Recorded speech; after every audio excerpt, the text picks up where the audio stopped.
students, welcome you all to this session. So in the previous session we had completed the chapter called as phylum Porifera and also studied about in the previous sessions about biosystematics, you can say, or classification of organisms, biodiversity, then phylum Protozoa, classification with examples, general characters.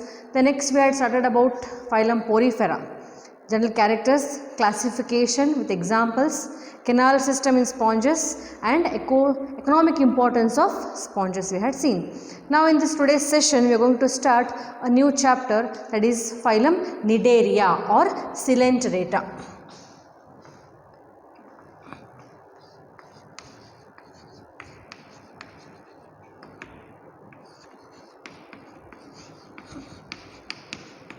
Cnidaria or also called as Coelenterata. So Cnidaria is the new name given to it. Earlier it was called as Coelenterata. Why it is called Coelenterata? Because it is having a body cavity called as coelom. But here body cavity is absent, you can see they are coelomates, but they have a gastrovascular cavity. So this name is given as Cnidaria or Coelenterata. Cnidaria because they have some cells, specialized cells called as cnidoblasts. So starting with the introduction of this phylum, it may be defined as diploblastic tentaculata metazoa. Diploblastic, you know meaning of diploblastic. Diploblastic means they have two germ layers. So already studied in your PUC in chapter Animal Kingdom about diploblastic and triploblastic condition. So during the formation of embryo formation takes place, there are formation of germ layers in the animal's body, that is ectoderm, endoderm and mesoderm. If all the three germ layers are present in an organism or an animal, the animal is called as triploblastic. If there are only two germ layers, then it is called a diploblastic condition, that is the two germ layers are ectoderm and endoderm. So what are the diploblastic condition means? Having two germ layers, and these coelenterates are usually marine, found in marine water except few, that is one example called as hydra, which is a fresh water form.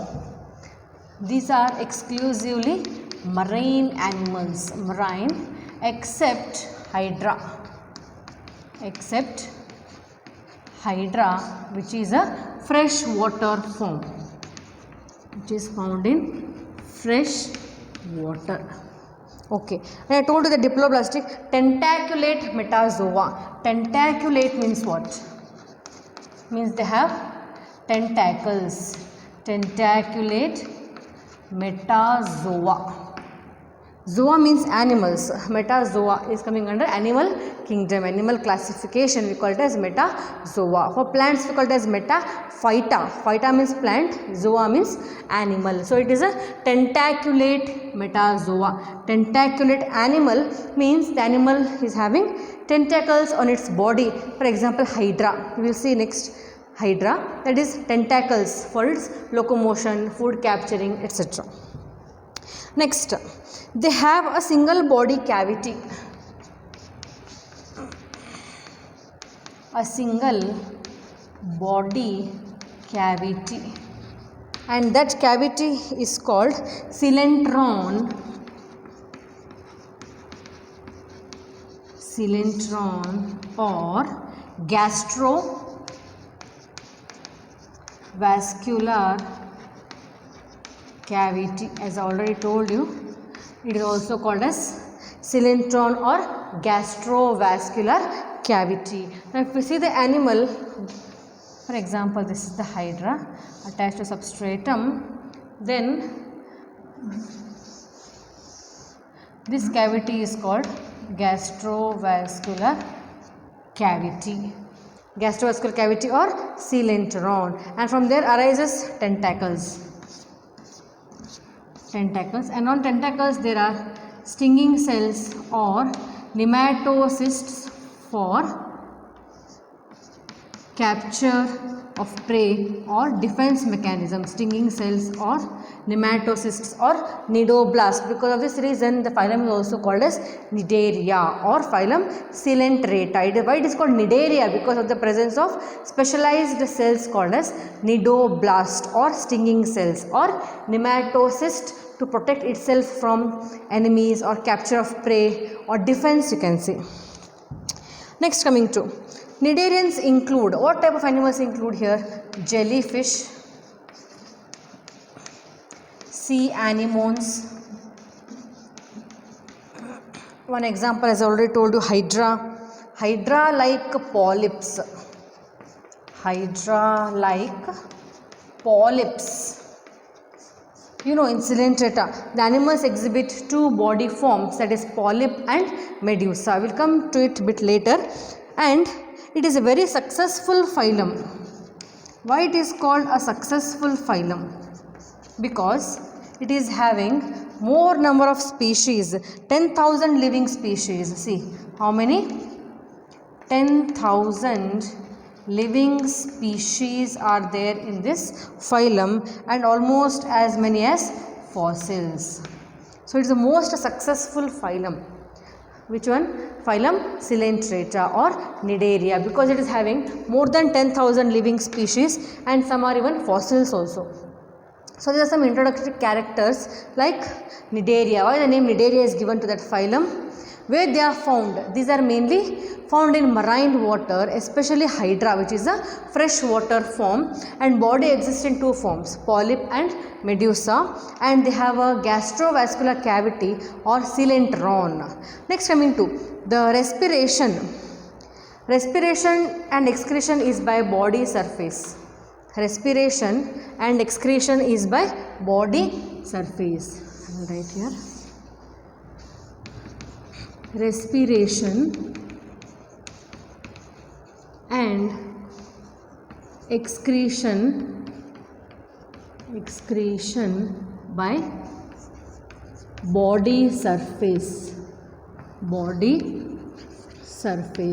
As you know, they are not highly complex animals, you can say. They are having only tissue grade of organization, or you can say tissue level of organization. Tissue grade of organization. As you know, in animal kingdom there are different levels of organization, that is cellular level, tissue level, organ level and organ system level. Together forms an organism. Then we have seen population, community, biomes, biosphere, etc. So this is just a tissue grade of organization. Then coming to respiration and excretion by body surface, diploblastic. And next character is they are aquatic, as I already told you. They are sessile or free swimming. Now what do you mean by sessile? Sessile means they are attached to the substratum, on the water body. Some are sessile or free swimming. Jellyfish, they are all free swimming. Hydra is sessile. And they are solitary or colonial. Solitary means they are found in single, or even some live in colonies. Solitary or colonial. Next, about the symmetry. They exhibit radial symmetry. Radial symmetry or bilateral symmetry. Now you know symmetry is very, very important. You have studied in Animal Kingdom chapter in the first PUC. So symmetry means the animal body can be divided into equal parts passing through any one plane. There are three types of symmetry: asymmetry, bilateral symmetry and radial symmetry. Asymmetry means the animal body, if you cut the animal body into equal parts, you do not get the equal parts. Divided into equal halves, the body is not getting similar parts, is called asymmetry. Bilateral symmetry means if the animal body is cut into two parts will get the equal parts. It is called bilateral symmetry. Radial symmetry means the animal body can be divided into equal parts passing through any plane. Passing through any plane is called radial symmetry. You know, echinoderms, Echinodermata phylum, starfish, they exhibit radial symmetry. Next, coming to the radial symmetry. So they are placed under division radiata. If you go for some little higher classification, they will study kingdom, phylum, class, order, family, genus, species. They belong to division radiata. The diploblastic, as I already told you, diploblastic means having two germ layers, ectoderm and endoderm. If there are three germ layers, ecto, endo, meso, then the animal is called or exhibiting triploblastic condition. So already mentioned here diploblastic condition. The first point I have told you about that, diploblastic condition. Next, coming to body wall consists of two layers. Body wall consists of two layers. Which are those?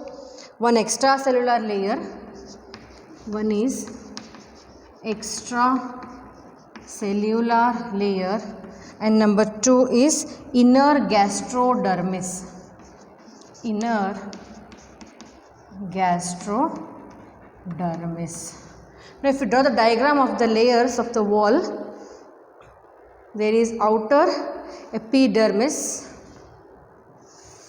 and inner gastrodermis. In between there is a gelatinous substance called as mesoglia. So this is epidermis, this is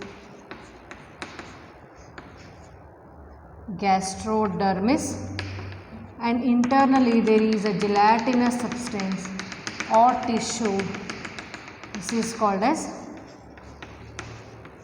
mesoglia. This is called as mesoglia. Now on the surface of the epidermis there are some specialized cells called as stinging cells or nematocysts.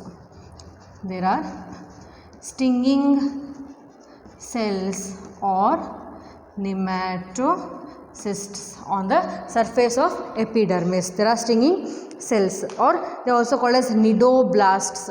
They are called as nidoblasts or stinging cells. The function of stinging cells is they help in defense and capture of prey. Defense. Hence the name of the phylum is Cnidaria. Once again, because of the presence of specialized cells called as nidoblast, the phylum is newly named as Cnidaria. C is silent, you have to pronounce it as Cnidaria. Then coming to ammonotelic animals. These animals are ammonotelic. This is a very important term. Ammonotelic. What do you mean by ammonotelic? So, depending on the type of nitrogenous waste the animal is excreting, animals are classified into three types: ammonotelic, ureotelic and uricotelic. So, the animals whose nitrogenous waste mainly contains ammonia are called ammonotelic animals. Example, some sharks are there, fishes are there. Example, this phylum, they are ammonotelic, means the nitrogenous waste mainly contains ammonia. And you know, ammonia is highly toxic substance. It has to be eliminated from the body and it requires more water. As ammonia is highly toxic, it requires more water. So, the aquatic organisms, all aquatic organisms are mainly ammonotelic, means the nitrogenous waste mainly contains ammonia. When you compare urea and uric acid, they are less toxic. So, the animals which are terrestrial, they are either ureotelic or uricotelic. So, these animals, cnidarians, are ammonotelic, means they excrete ammonia as their nitrogenous waste. Next, coming to next point, we have seen body layer also. Next one, the body cavity, as I told you, it is called gastrovascular cavity. And the cavity acts as gut or circulatory system.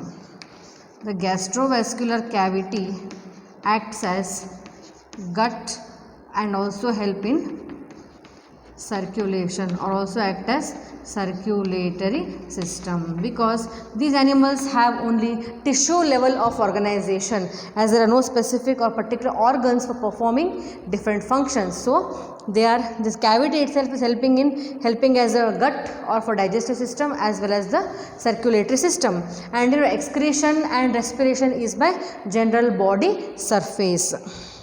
Then coelomate animals, because they do not possess a body cavity called coelom. They are acoelomates actually. They are acoelomates. Coelom is the true body cavity. If animals have coelom, then they are called coelomates. If there is no coelom, then they are called as acoelomate. No body cavity as such. Acoelomate. If there is false body cavity, then we call it as pseudocoelomates. That we will see in phylum Nemathelminthes or Aschelminthes. Okay, next point is a circle of short and slender tentacles. See, now we'll come to tentacles. That's why it is named as tentaculata animals. As I told you in the beginning, tentaculata means these animals have tentacles on their body. So, a circle of short and slender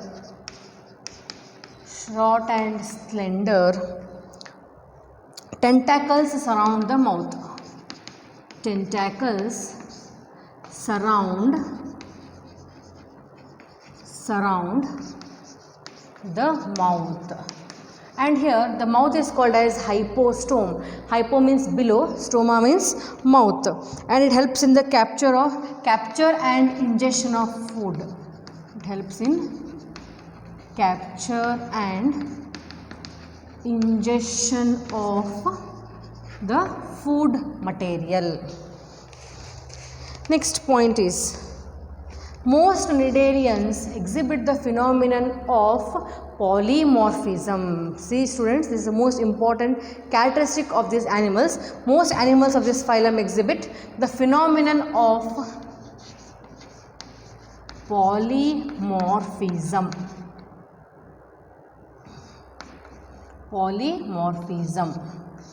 We will discuss this bit in detail. What is the meaning of polymorphism? What it states, how it is defined as polymorphism?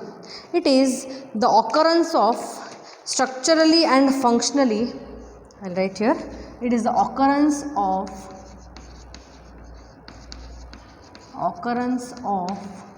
structurally and functionally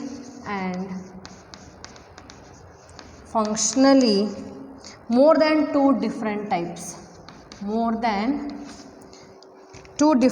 of individuals. More than two. See, more than two means poly means many. More than two different types of individuals.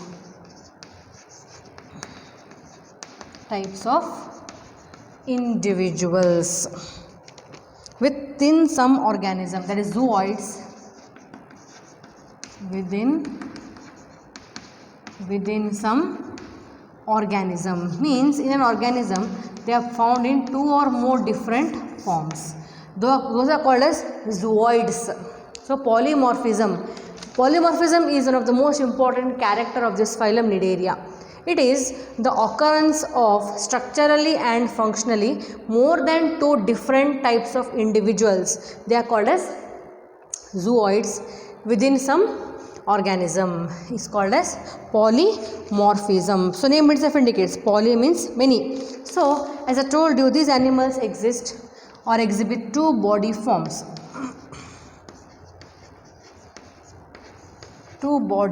Which are those?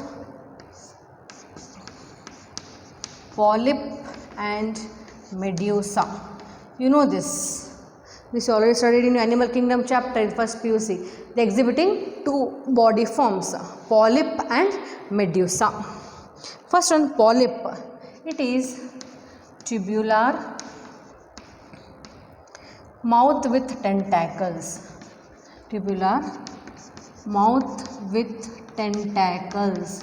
And it is sessile. See children, Sessile means what?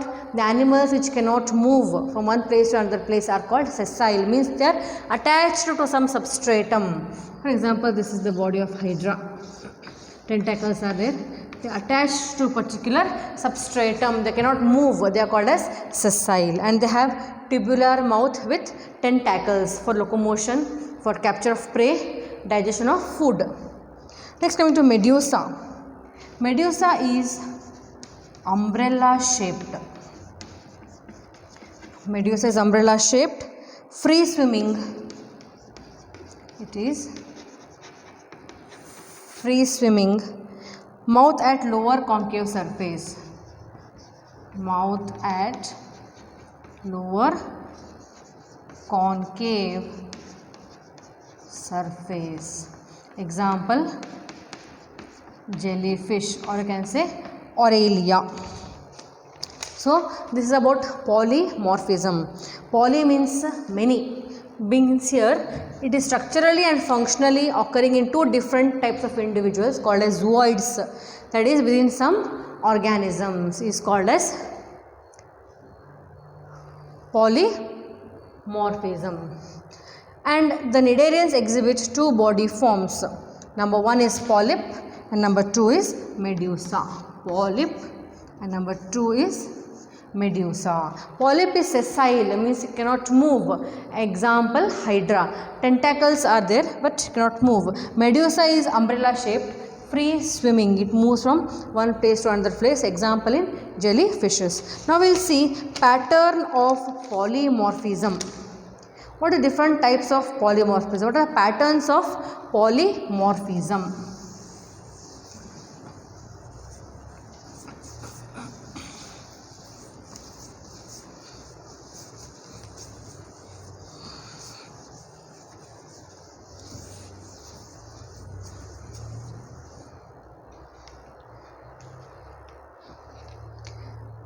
Patterns of polymorphism.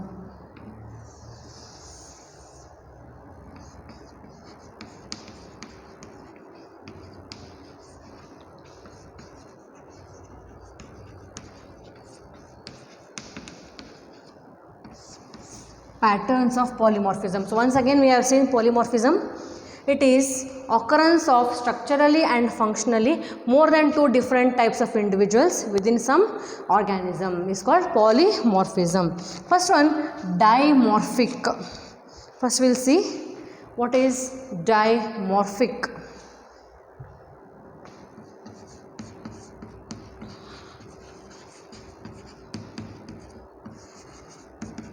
Di means two. Means it exists in two forms, gastrozoid and gonozoid. Gastrozoid and number two or B, gonozoid. See, as the name indicates, gastro means whatever is the function of gastrozoid, it helps in feeding, or digestion, you can say, gastro, feeding.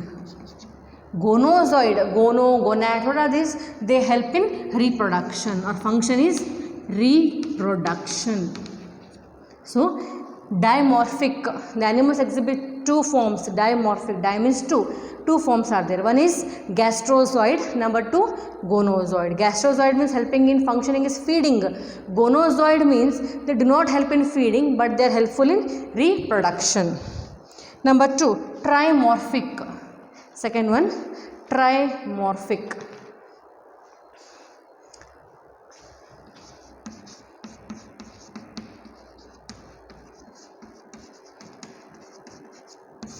Trimorphic. See, again, name indicates tri means you have come to know three forms. Gastrozoid, same again, gastrozoid.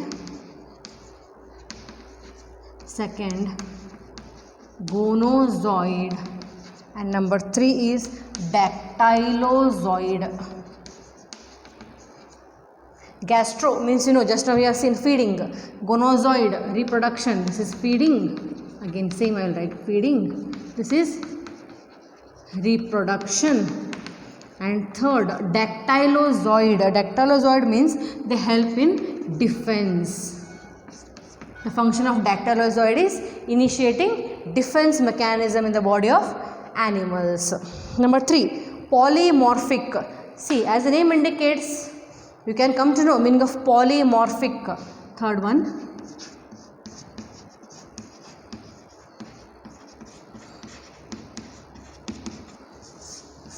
polymorphic.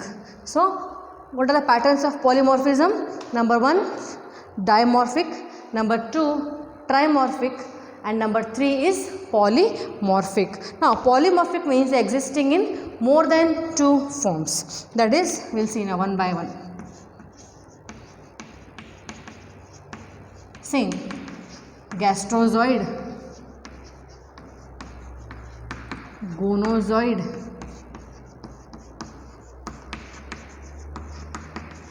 dactylozoid, tentaculozoid. See the meaning, tentaculozoid, and skeletozoid.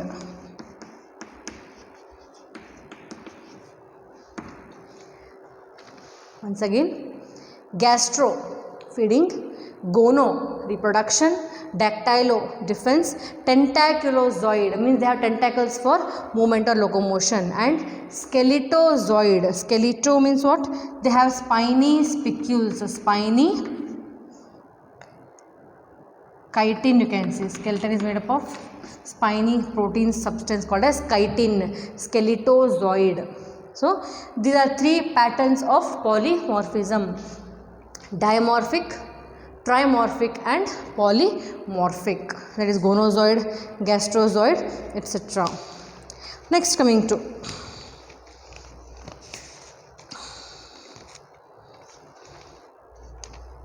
so you know the function of nematocysts now. Nematocysts. So nematocysts are commonly called as stinging cells or nidoblasts. What is the function? They help in prey capture or capture of prey capture, and they inject a toxin substance, inject a toxin or toxic protein into the prey, inject a toxic protein into the prey, so that by the toxic substance the prey is injured and the animal can protect itself from the other animals. About 18 types of nematocysts are found in Cnidaria. How many types? 18 types. So see students, 18 types of nematocysts are present in Cnidaria, in different animals. How many types of nematocysts are there? Stinging cells are there. 18 types of nematocysts are there. They are helping in paralyzing, killing the prey, entangle food, help in the food capture, defense and other functions. Next, coming to their food and their digestion. Basically these animals are carnivores.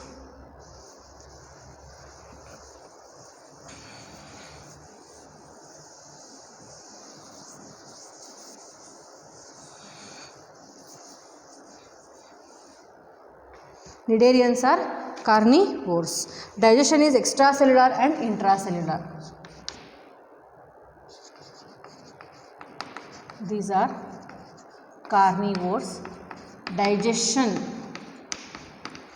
is extracellular and intracellular.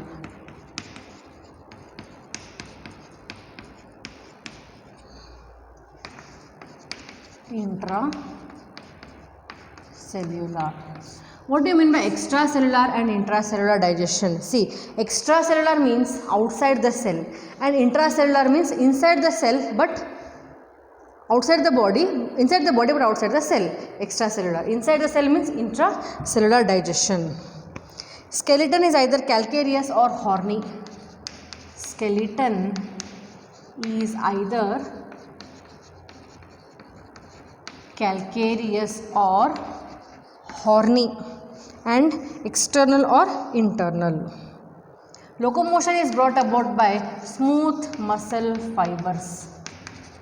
Locomotion is by smooth muscle fibers. So So you know tentacles are there, but in some forms they are not locomotive organs. They are helping in food capturing and food gathering. As I told you, respiratory and circulatory organs are absent, but how do they take place? Respiration and excretion is by general body surface. Next, nervous system. What about the nervous system?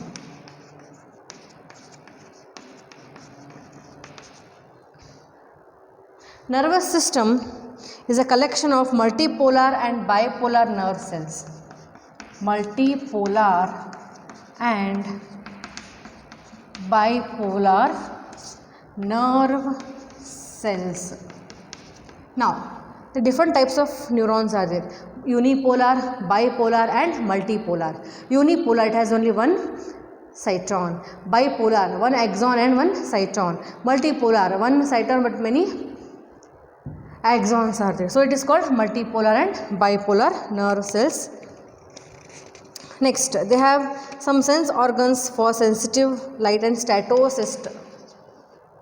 Some contain very simple sensory organs. They contain very simple sensory organs and an balancing organ called as statocysts. Have specialized cells called statocyst for balancing in the water.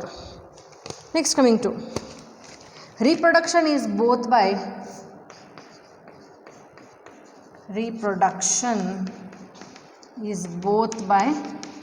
asexual and sexual method. You know, reproduction is the biological process of giving birth to young ones. So reproduction is both sexual and asexual. Sexual is by formation and fusion of gametes, and asexual is by different methods like budding, especially hydra. You can see budding. Asexual reproduction is by budding in hydra. What is the meaning of budding now? What is a bud? Bud is an extracellular outgrowth of the body of the animal, where it is an outgrowth, you can say external outgrowth growing on the body of organism, and when that organism or the bud matures, it detaches from the parent body and grows into a new individual is called bud, and the organism process is called budding. And sexual reproduction is by producing ciliated planula larva. By ciliated planula larva. See students, in these animals development may be direct or indirect. Direct development you can find in hydra. You remember that in hydra development is direct. Direct means what? There is no larval stage. And right here, in hydra development is direct, as in higher on animals you can say. Direct development means where there is no larval stage, and in other animals of phylum Coelenterata development is indirect by a larva called as planula larva. You remember the name of larva? Ciliated planula larva by indirect development. Next, coming to the life history shows alternation of generation. Life history shows alternation of generation. So what is the meaning of alteration of generation? So there are two modes of reproduction, both asexual and sexual. They reproduce both methods, by both methods. Some reproduce by asexual, some by sexual methods, because there are so many number of animals in phylum Cnidaria. Some animals exhibit asexual, that is by budding. Example, hydra, which is a freshwater form. And in sexual reproduction, in sexual reproduction, there is development is indirect by a larva called as planula larva. Alternation of generation, and in polyploid generation, a free swimming and sexual medusoid generation. Sexual, you find medusoid generation. Medusoid generation is seen being a diploid phase. It is called metagenesis. Means different stages are there: haploid, diploid, polyploid. So alternation of generation, existing different forms, haploid, diploid, etc. So life history shows alternation of generation. So this is the mode of reproduction in phylum Cnidaria. So this is all about the characteristics of phylum Cnidaria. So phylum Cnidaria, mainly they are diploblastic animals having two germ layers, ectoderm and endoderm, and they are mostly marine except Hydra, which is a fresh water form, and digestion is by a cavity called as gastrovascular cavity, which helps in digestion. Respiration, excretion by general body surface. Excretion means they are ammonotelic, means they excrete ammonia as their nitrogenous waste. The most important or defining feature of this phylum Cnidaria is the presence of specialized cells called cnidoblasts or nematocysts or stinging cells present on the epidermis of the cell wall, epidermis of the cell. Then coming to digestion, intracellular, extracellular. Locomotion is by smooth muscle fibers, nervous system, multipolar, bipolar neurons. They have reproduction by asexual and sexual. Most important another feature of these animals is polymorphism, is exist in two or more forms called as zooids. Patterns of polymorphism are dimorphic, trimorphic, polymorphic. Dimorphic, see what is very important topic. Di means two. Two forms are there. Gastrozoid, gastro means it is helping in or function is of feeding. Gonozoid, gono means gonad, means they are helping in reproduction. Trimorphic, three are there, see, gastrozoid, gonozoid, and third one is dactylozoid. Dactylo means help in defense. You can remember D for dactylo, D for defense. You can remember the trick. Polymorphic, poly means many, more than two. Gastro, gono, dactylo, and another two are there. Tentaculozoid, name itself indicates tentaculo means they have tentacles. Skeletozoid, skeleto means they have spiny chitinous skeleton, both exo as well as endoskeleton.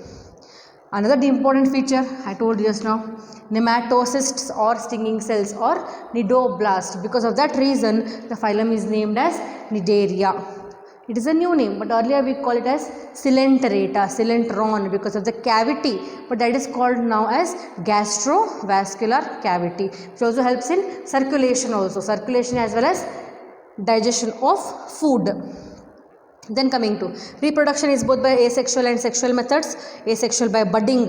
In Hydra you can say budding is a process where an external outgrowth goes on the parent body, and when that bud matures it detaches from the parent and grows into a new individual. Even you find budding in yeast also.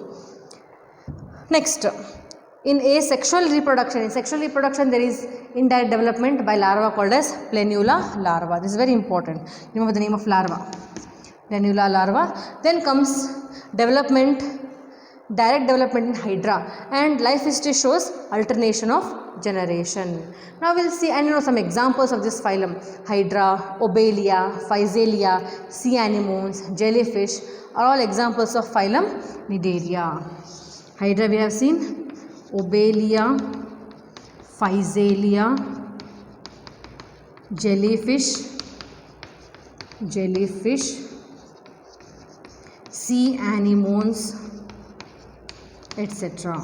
These are some examples of phylum Cnidaria. So what we have discussed today, the general characters of phylum Cnidaria. You go to the characters, especially the important characters or defining features you have to write. In exam, if the characters are asked, write the characters of phylum Cnidaria. First you have to go on writing some defining features, means important features which are not present in other phylum, other animal characteristics. Such characters are called as defining features. Remaining are common: diploblastic, triploblastic, digestion, respiration, excretion. They are all common, but some defining features like some specialized cells are there, some special features are there. They are called as defining features. Those you have to include while writing in your answers. Okay, so you go through the characters, read once again, revise. Notes will be given to you. Thank you.